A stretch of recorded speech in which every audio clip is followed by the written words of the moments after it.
नमस्कार प्यारे साथियों। देखिए, जीवन के अंदर किसी ने क्या खूब कहा है कि युद्ध कहाँ तक टाला जाए, द्वंद कहाँ तक पाला जाए, तू भी है राणा का वंशज, फेंक जहाँ तक भाला जाए। मित्रों, अपन जब भी जीवन के अंदर कुछ करने का, कुछ बनने का ख्वाब लेके चलते हैं तो वो ख्वाब ख्वाब ही रह जाते हैं और अपन उस सपने के अंदर, अपने लक्ष्य के अंदर अपन डट के मुकाबला करते हैं। तो कहता ना कि हर रोज़ आप लक्ष्य के करीब पहुंचते हो, लक्ष्य के नज़दीक पहुंचते हो, क्योंकि आपको काम करना है, न कि उस काम को बातों के अंदर टालना है। और एक बात समझ में नहीं आती है कि आप जब कोई काम करो तो दिमाग में एक चीज़ आती है कि यार लोग क्या कहेंगे। पूरे इस पृथ्वी जगत के अंदर सबसे बड़ा रोग यही है कि लोग क्या कहेंगे, क्योंकि लोगों का काम ही कहना है और आपका काम है कि मुझे कुछ काम करना है। इसीलिए आप अपने मन मस्तिष्क को स्वस्थ रखते हुए आगे बढ़िए, काम करिए, डट कर मुकाबला करिए। लक्ष्य किसी भी क्षेत्र की बात करें, विशेष तौर पर मैं जो बात करने जा रहा हूँ वो पढ़ाई के अंदर है कि आप अपनी पढ़ाई के अंदर दिन रात इतने व्यस्त हो जाएं कि आपको कुछ सोचने का अवसर ही नहीं मिले।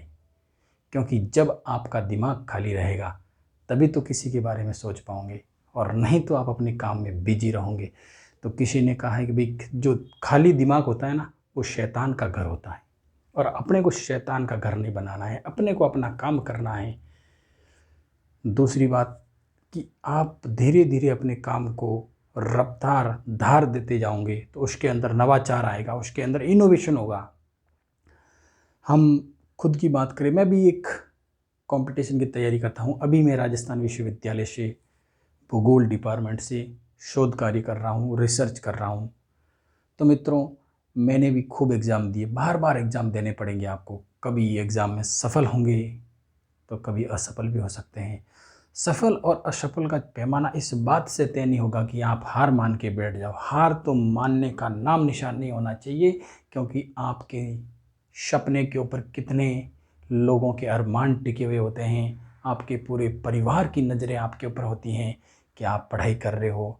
तो अपने लक्ष्य के अंदर डट कर मुकाबला करिए और उस काम को धीरे धीरे हर रोज़ इनोवेशन करते जाइए। तो इसी के साथ में मैं आपको एक कोटेशन के माध्यम से इस बात को यहीं पर विराम देना चाहता हूँ कि करत करत अभ्यास के जड़मत होत सुजान, कि करत करत अभ्यास जड़मत होत सुजान, रसली आवत जात हैं सिल पर पड़त निशान। एक किसान अपने खेत में जब पानी निकालता है कुएं से, तो वो रस्सी के माध्यम से, रस्सी पत्थर के ऊपर रगड़ खाती है, बार बार रगड़ खाती है, बार बार रगड़ खाती है। रस्सी एकदम मुलायम होती है और पत्थर एकदम ठोस, तो उसके ऊपर भी निशान पड़ जाता है और वो रस्सी अपनी मुलायमता की वजह से पत्थर को काट देती है। ये कि अपने जीवन पर भी लागू होना चाहिए। धन्यवाद। जय हिंद, जय भारत।